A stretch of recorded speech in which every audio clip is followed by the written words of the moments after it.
In this series, we've been talking about suffering, and we talked beginning with the kind of the origins and the first form of suffering. And suffering, it started because of the fall of mankind. When God created everything, He said that it was good. But then Adam and Eve sinned in the garden, and they fell, and creation became corrupted, and suffering exists because we live in a corrupted universe, corrupted creation.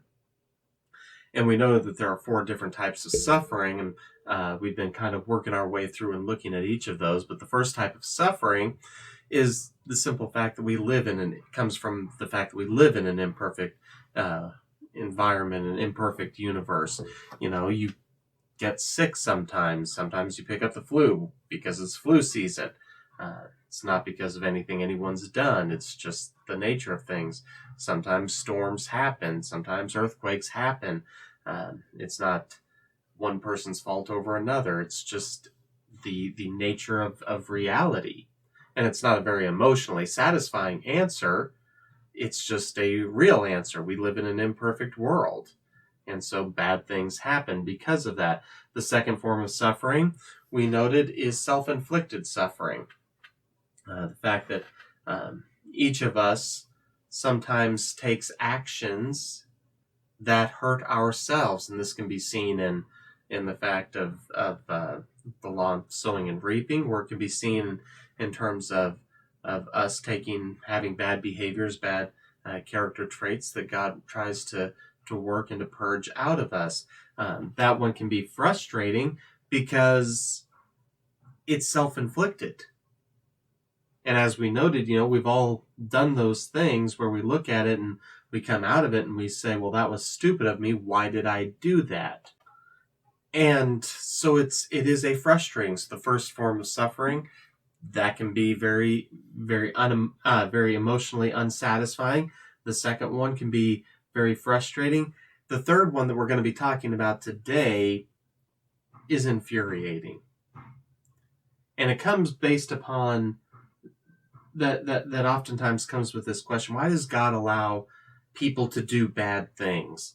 I came across this social media post that a person posted on a church page, and the person posted this: "Hey, Pastor, if there is a God, then why did He allow me to be molested when I was only 10 years old? I kicked and cried for God to save me, and He never did. Where was God, Pastor? I need to know." And this is the response that was given back. It says, "Who knows? It could have been a blessing in disguise, maybe a life lesson for a sin you've committed. Everything happens for a reason. Everything is in God's plan. The Bible tells us in the book of Proverbs to lean not to our own understanding. We are not supposed to question the Lord. All I can say is that you probably sinned. Accept your punishment and move on." Now, if you listen to that response and you see that as being problematic, you see that as being infuriating, you see that as being terrible, well, yes, you're right. That is a terrible answer, and it's not entirely true.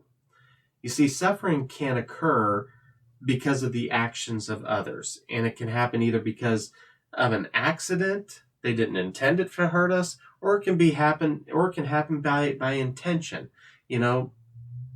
Sometimes you can suffer because in a car accident, someone they're not paying attention, they're not being a good driver, and they cause an accident. They weren't necessarily they weren't trying to hurt anyone, but they messed up, and by accident they cause suffering, they cause harm. Other times there are people who do things with the intention to hurt another person. And it's infuriating. It's an infuriating aspect of life to know that people can do this. And the fact is, we live in this interconnected world where the actions of one person have an impact on others.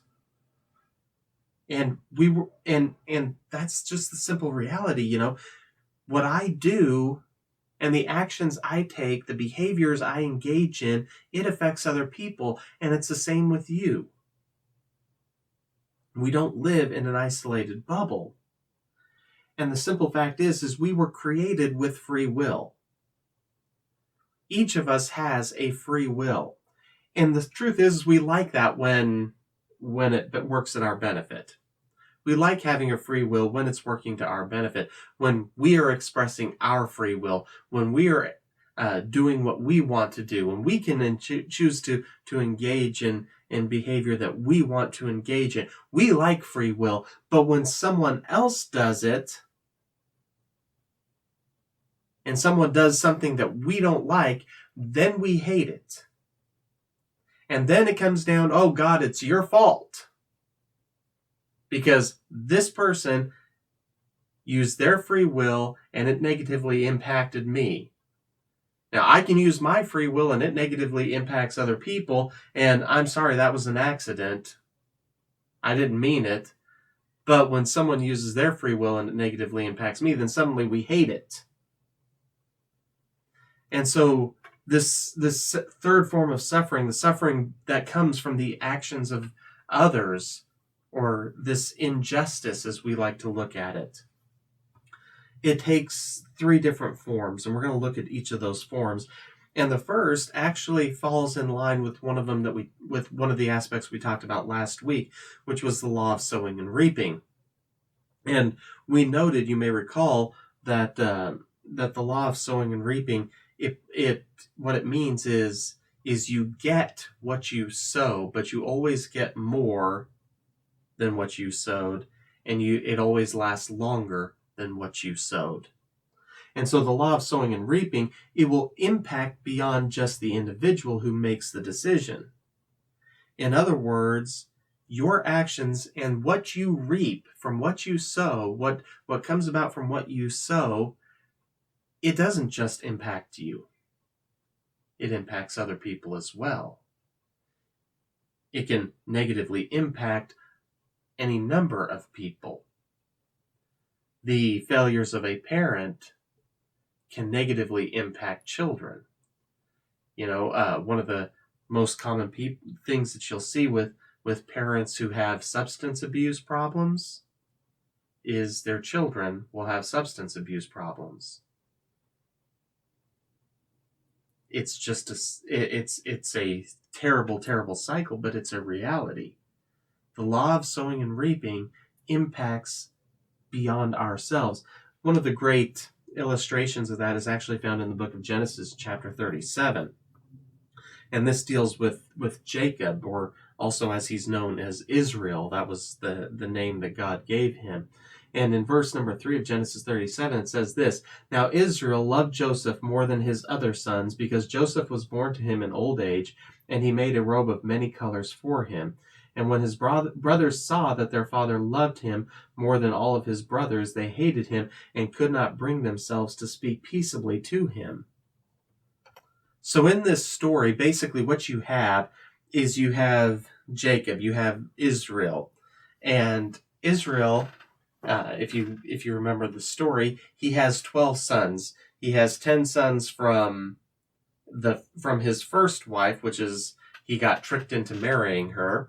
And then he has 2 sons from his second wife, which was the wife that he desired, the woman that he actually loved. And Joseph was the oldest of his preferred wife, of his favorite wife. And so he becomes the firstborn from the wife that he preferred. And as soon as he comes out, Joseph starts playing favorites. In every way, shape, or form, he plays favorites with Joseph.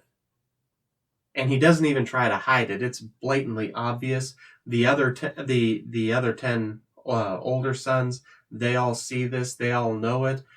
And because of Joseph's actions, because of what Joseph did, or excuse me, not because of Joseph, because of Jacob's actions, because of Israel's actions, because of the favoritism that he showed, because he made the decision, I am going to love Joseph more than my other sons, and all of his other sons saw it, they began to hate Joseph.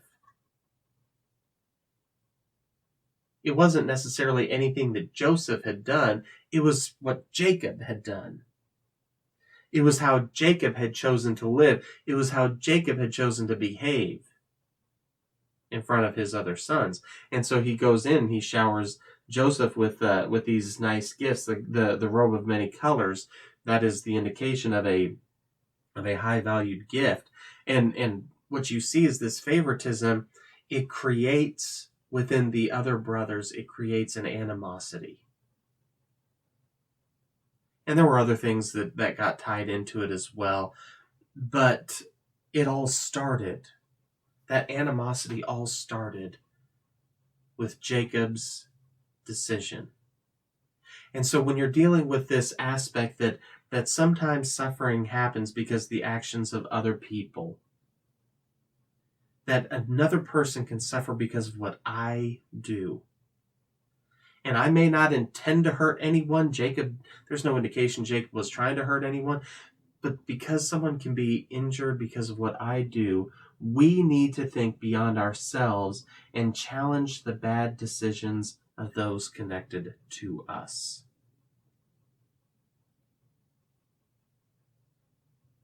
In other words, stop being so narrowly focused, thinking just about yourself, and realize that my actions have a greater impact on other people. And so think before you act, before you engage in certain behaviors, think, how is this not only going to affect me, how is it going to affect other people?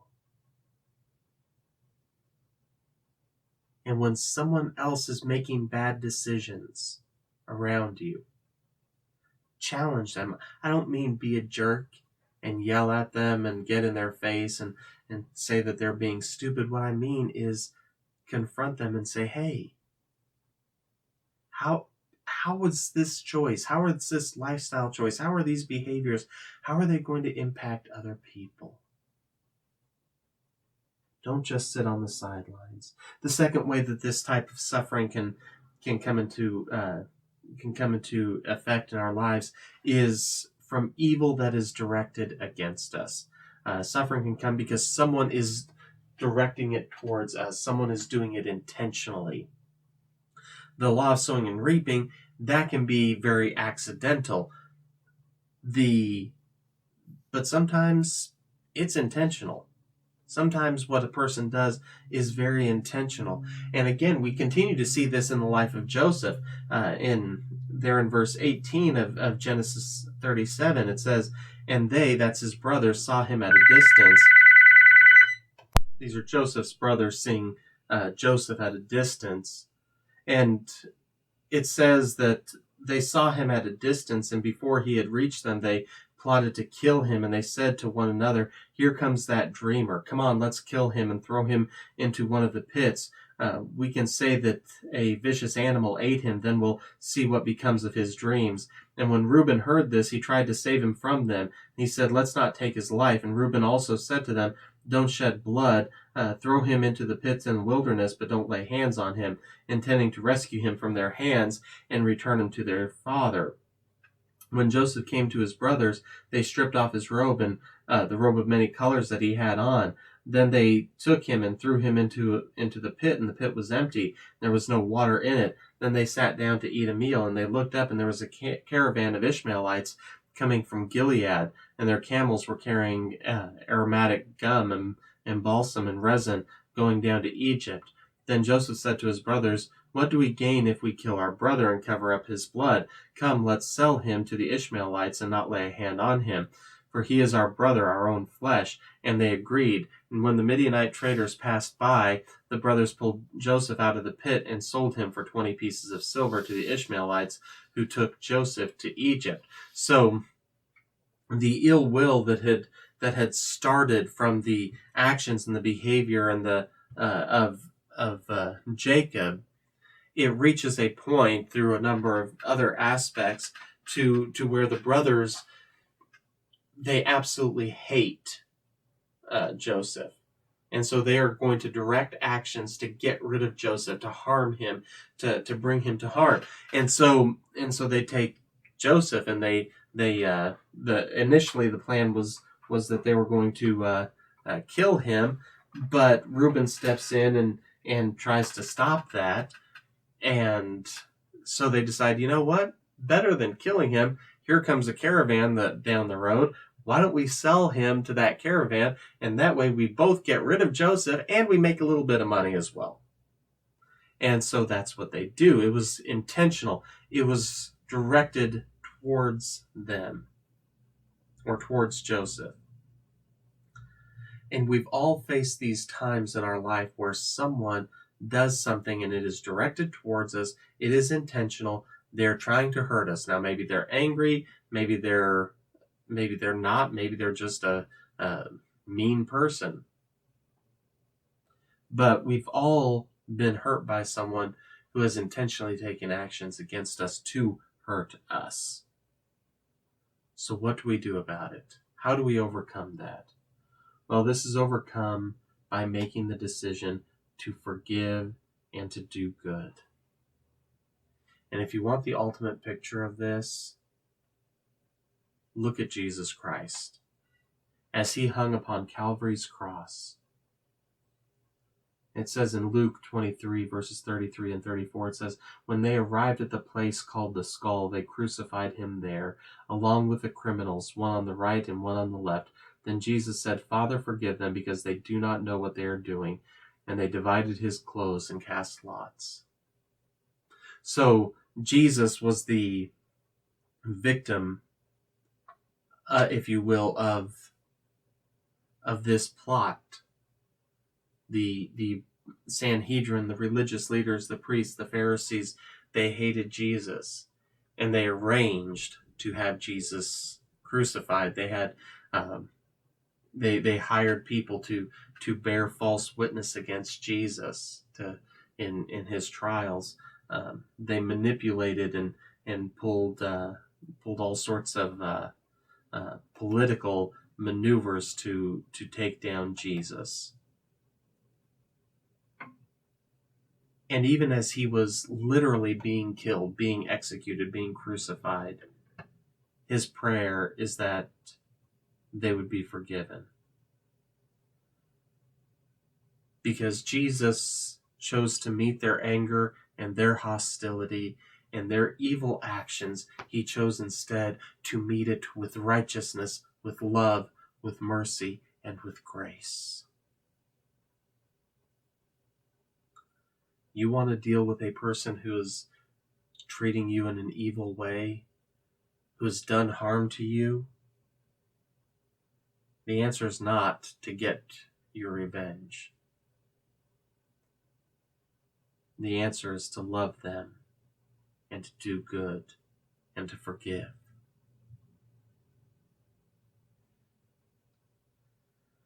The Apostle Peter says this, now finally all of you should be like-minded and sympathetic, should love believers and be compassionate and humble, not paying back evil for evil or insult for insult, but on the contrary, giving a blessing, since you were called for this, so that you can inherit a blessing.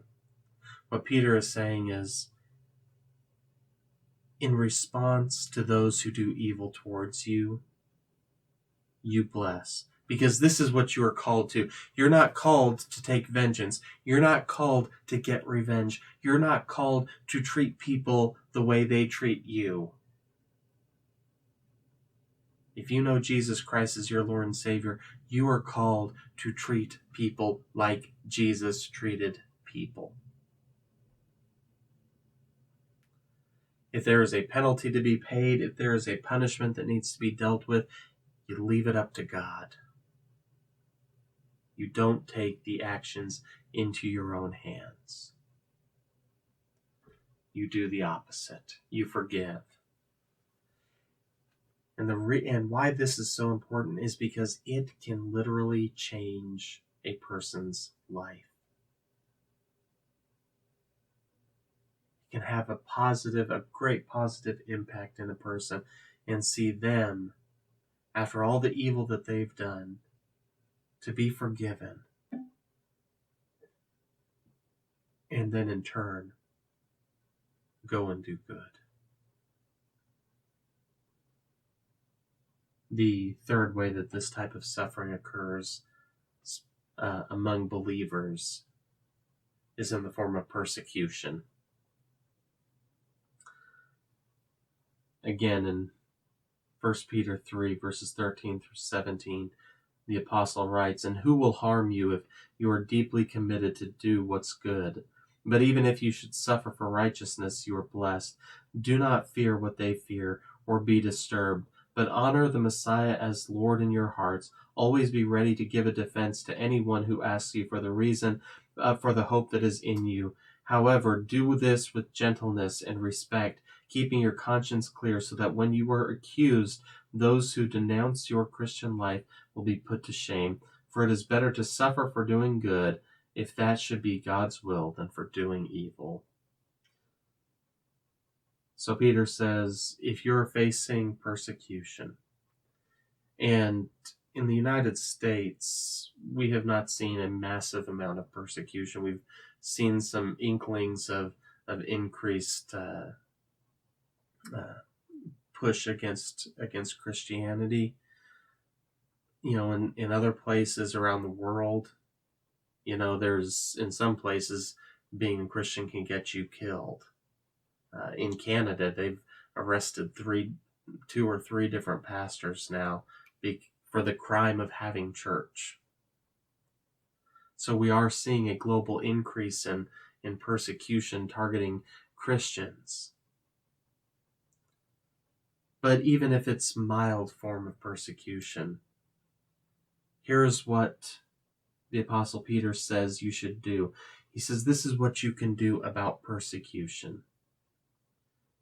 Number 1, he says, follow the instructions of the Lord. He said, honor the Messiah as Lord in your hearts. He says, don't fear what they fear, be disturbed. Honor the Messiah. In other words, basically what he's saying is they may come at you, they may come after you, they may level these accusations against you, and you may look at that, and you may be terribly disturbed, you may be challenged, you might be afraid. He says, but listen, the number 1 most important thing is that you continue to follow the instruction of the Lord. That's what he means when he says, honor the Messiah as Lord in your hearts. In other words, Jesus is the Lord. He is the one who's in charge. He is the one who sets out what you're supposed to do and what you shouldn't do.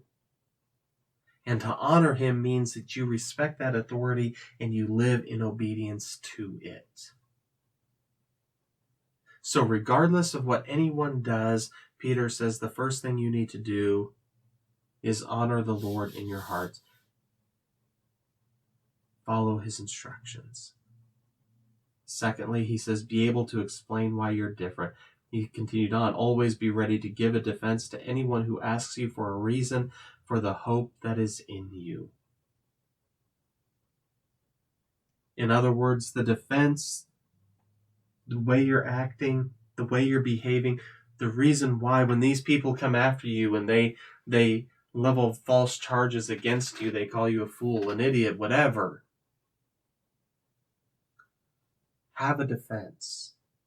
I don't mean go and stand in front of the mirror and practice for hours a day as far as what am I going to say if I have someone begin to engage in persecution against me.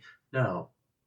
What I mean is that when it happens, know why you're different. Know why you believe what you believe. It's interesting because right after Jesus was crucified and buried and resurrected and ascended back to heaven, shortly after that, Peter and John got arrested.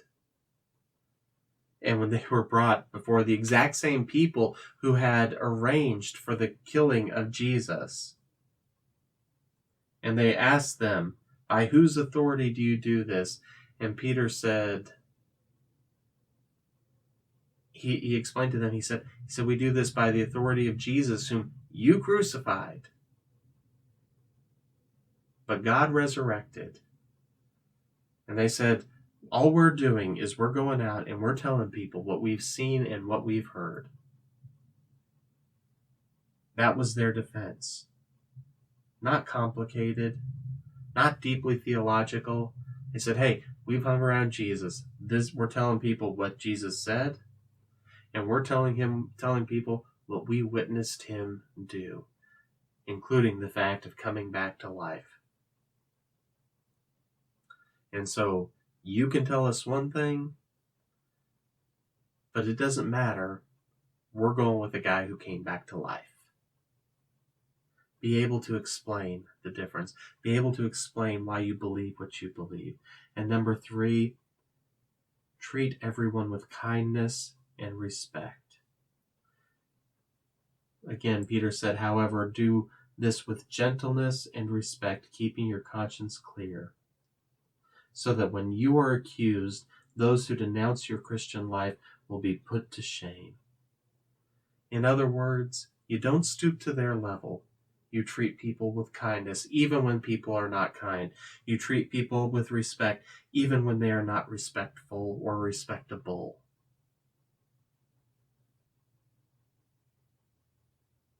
Again, you show the same type of behavior that Jesus showed. You look at Jesus there in the last hours of his life as he's brought before the various trials, as he's brought before the Sanhedrin and Pilate and Herod, and then back to Pilate again. And Pilate's conclusion is, I can't find any evidence that this man has ever done anything wrong in his life.